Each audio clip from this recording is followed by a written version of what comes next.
সুযোগ আসলে সেটা গ্রহণ করতে হয়। সবার জীবনে আসে, প্রতিটা মানুষের জীবনেই একটা সুযোগ আসে এবং সেটা একবারে জীবন গড়ার সুযোগ। হয়তো আপনার জীবনে এসেছে, আপনি এটা কাজে লাগিয়েছেন কিনা জানি না। যদি না লাগান, নীরবে নিভৃতে সেই সুযোগটা হয়তো চলে গেছে। আমি একটা গল্প বলি, শোনেন। একটা ছেলে ছিল রাহাত, সে পথশিশু, কাগজ টোকাতো, বিভিন্ন জিনিসপত্র টুকিয়ে বিক্রি করত এবং ফুটপাতে ঘুমাতো। ঝড় বৃষ্টি রৌদ্র তার উপর দিয়ে যেত। শীতের দিন একেবারে ডুবোশুবু হয়ে সে ফুটপাতে শুয়ে থাকত। এভাবেই কয়েকটা বছর চলে গেল। সেই পথশিশুটি একদিন তার আরও যে সঙ্গী ৩-৪ জন একসাথে একটা স্কুলের পাশে দাঁড়িয়েছিল। এক ভদ্রলোক তার সন্তানকে স্কুল থেকে নিতে আসলো। কিছুক্ষণ গাড়ি থেকে নেমে অপেক্ষা করলো গেটে। তখন ওই ৩-৪ জন যে পথশিশু তাদেরকে দেখে সে এগিয়ে গেল। একটা কৌতূহলবশত সে জানতে চাইল তাদের নাম। রাহাত তার নাম রাহাত বলেছিল, এরকম বাকি ৩-৪ জনও তাদের নাম বলেছে। তখন ওই ভদ্রলোক প্রস্তাব দিল যে তোমরা কি পড়ালেখা করবে যদি সুযোগ পাও?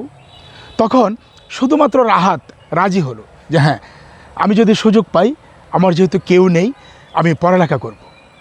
বাকি ৩-৪ জন সেই সুযোগটা নিল না এবং তারা রাজিও হলো না। তখন রাহাতকে কোথায় পাওয়া যাবে এরকম একটা গন্তব্য জেনে ওই ভদ্রলোক চলে গেল।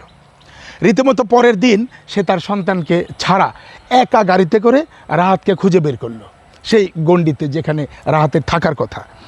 রাহাতকে সে ভালো জামা কিনে দিল, একটা স্কুলে নিয়ে ভর্তিও করলো।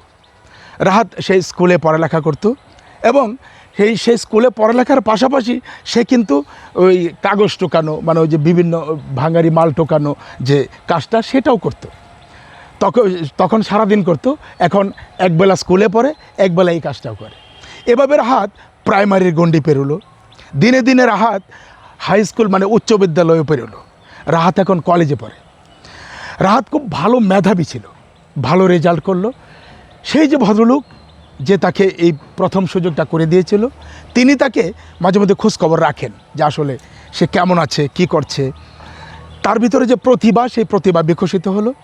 কলেজে ওঠার পর সে ভালো রেজাল্ট করতে থাকলো। একটা সময় সে পড়ালেখাটা মানে খুব ভালোভাবে করে অনার্স কমপ্লিট করলো। এ ভদ্রলোক তাকে বলল যে আমার যে অফিস, সেখানে আমি তোমাকে একটা চাকরি দিতে চাই। রাহাত বলল না, আমি আমার যোগ্যতায় যদি কোনো চাকরি পাই তাহলে আমি করব। রাহাত রীতিমতো বিভিন্ন অফিসে ইন্টারভিউ দিতে থাকলো এবং একটা ভালো চাকরি পেয়েও গেল। এখন রাহাত একটা অফিসের বস। সেই রাহাত, যে রাহাত ফুটপাতে ঘুমাতো এবং যে রাহাত কাগজ টোকাতো, বিভিন্ন ভাঙ্গারি টুকিয়ে জীবনযাপন করত, শীতে জড়সড়ো হয়ে শুয়ে থাকতো, ঝড় বৃষ্টি রৌদ্র উপেক্ষা করেই ফুটপাতে ঘুমাতো, সেই রাহাত আজ একটা অফিসের বস। তার গাড়ি আছে, তার কর্মচারী আছে।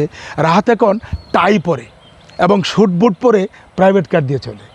সেই রাহাত। মূল যে বিষয়টা আমি আপনাদেরকে বলি, সুযোগ যদি আসে গ্রহণ করা উচিত। রাহাতের সাথে কিন্তু আরও ৩-৪ জন পথশিশু ছিল, তারা সেই সুযোগটা গ্রহণ করেনি। ওই যে ভদ্রলোক অফার করেছিল যে তোমরা পড়ালেখাটা করো, রাহাত সেই সুযোগটা গ্রহণ করেছিল এবং রাহাত আজ একটা অফিসের বস। সুযোগ আসলে সেটা গ্রহণ করতে হয়, সবার জীবনে আসে। হয়তো আপনার জীবনেও এসেছে কিনা কমেন্ট করে জানাবেন। আমাদের গল্প চ্যানেলটি অবশ্যই সাবস্ক্রাইব করবেন।